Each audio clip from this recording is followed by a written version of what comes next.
একটি মেয়ে বলে, আমার মা রাসূল সাল্লাল্লাহু আলাইহি ওয়াসাল্লামের আশিকা ছিলেন।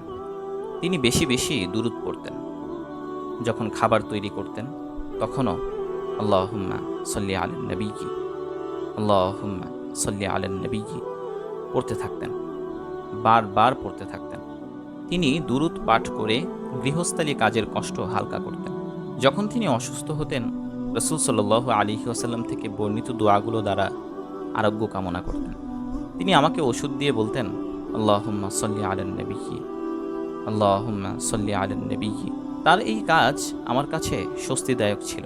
আমার মা যখন আমাকে দুঃখী দেখতে পেতেন, তখন তিনি বলতেন, আল্লাহুম্মা সাল্লি আলান নবিয়্যি সাল্লাল্লাহু আলাইহি ওয়াসাল্লাম। তুমি রাসূল সাল্লাল্লাহু আলাইহি ওয়াসাল্লামের ওপর দুরূদ পাঠ করো, আল্লাহ তোমার বিপদ দূর করে দেবেন। এই কথা মায়ের কাছ থেকে 10 বা এর অধিকবার শুনেছি। শুরুতে মনে হতো তিনি অতিরঞ্জন করছেন, তিনি অন্য এক জগতের বাসিন্দা। একদিন আমি খুব বেশি দুঃখী ছিলাম। এই দুঃখকে দূর করতে সম্ভাব্য সব রকমের চেষ্টা করলাম, কিন্তু ফলাফল শূন্য। আমি বসে বসে কাঁদতে শুরু করলাম। আমি আমার দুঃখের মাঝে ডুবে গিয়েছিলাম। দুঃখে চোখের অশ্রু গড়িয়ে পড়ছিল। হঠাৎ আমার মায়ের কথা স্মরণ হলো। তিনি বলতেন, তুমি রাসূল সাল্লাল্লাহু আলাইহি ওয়াসাল্লামের ওপর দুরূদ পাঠ করো, আল্লাহ তোমার বিপদ দূর করে দেবেন। তারপর আমি রাসূল সাল্লাল্লাহু আলাইহি ওয়াসাল্লামের ওপর দুরূদ পাঠ করা শুরু করলাম।